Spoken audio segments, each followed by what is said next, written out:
الحمدللہ رب العالمین والصلاة والسلام علی رسولہ الکریم وعلی آلہ واصحابہ اجمعین، اما بعد۔ ہم میں سے اکثر لوگوں کو یہ شکایت رہتی ہے کہ نماز میں دل نہیں لگتا۔ حضرت حکیم الامت مولانا اشرف علی صاحب تھانوی رحمۃ اللہ علیہ نے ایک جملے میں اس کی حقیقت واضح فرمائی۔ انہوں نے فرمایا کہ دل لگنا ضروری نہیں ہے، دل لگانا ضروری ہے۔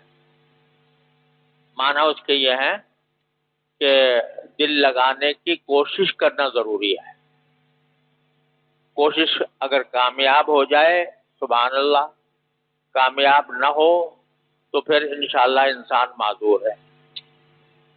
یہ جملہ سمجھنے کے لیے مطلب یہ ہے کہ اپنی طرف سے نماز میں خشوع اختیار کرنے کی کوشش مسلسل جاری رکھنی چاہیے، اس سے کبھی بھی اپنے آپ کو بے نیاز نہ سمجھنا چاہیے۔ تو وہ کوشش کیا ہے جو ضروری ہے؟ اس کے کچھ کام ہیں جو اس کوشش میں داخل ہیں، میں ایک ایک کر کے انشاءاللہ آپ کے خدمت میں عرض کروں گا۔ پہلا کام یہ ہے کہ جب انسان نماز کے لیے چلے تو راستے میں اللہ تبارک و تعالی سے دعا مانگتا ہوا جائے کہ اللہ میں نماز پڑھنے جا رہا ہوں، اپنے فضل و کرم سے مجھے نماز میں خشوع و خضوع کے ساتھ نماز پڑھنے کی توفیق عطا فرما۔ تو ادھر ادھر کی باتیں کرنے کے بجائے اللہ تعالیٰ سے مانگے کہ یا اللہ میں نماز پڑھنے جا رہا ہوں، مجھے اس طرح نماز پڑھنے کی توفیق عطا فرما جس سے آپ راضی ہوں اور جس میں خشوع مجھے عطا ہو جائے، خشوع اور اخلاص عطا ہو جائے۔ یا اللہ مجھے خوشی اور اخلاص عطا فرما، یہ دعا مانگتے ہوئے جاؤ۔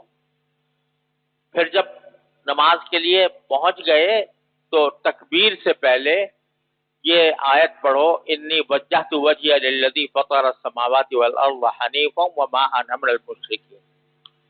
دعا مانگتے ہوئے جائیں، یا اللہ میری نماز درست کر دیجئے، میری نماز کو اپنی رضا کے مطابق بنا دیجئے اور مجھے خشوع کی توفیق عطا فرمائیے، اور انی وجہت وجہی للذی فطر السماوات والارض حنیفا وما انا من المشرکین، دعا کرتے ہوئے جائیں۔ پہلا کام یہ ہے کوشش کا۔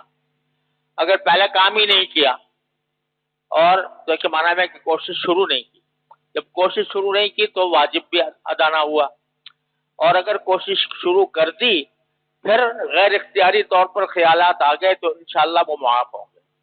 لیکن کوشش کرنا ضروری ہے۔ اس کوشش کا پہلا قدم یہ ہے جو میں نے آج عرض کیا، پھر آگے دوسرے جو اقدامات ہیں وہ انشاءاللہ ایک ایک کر کے آپ کی خدمت میں عرض کروں گا۔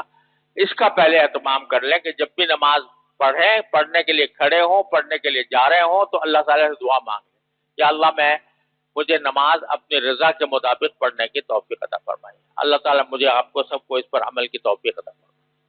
وصلی اللہ تعالیٰ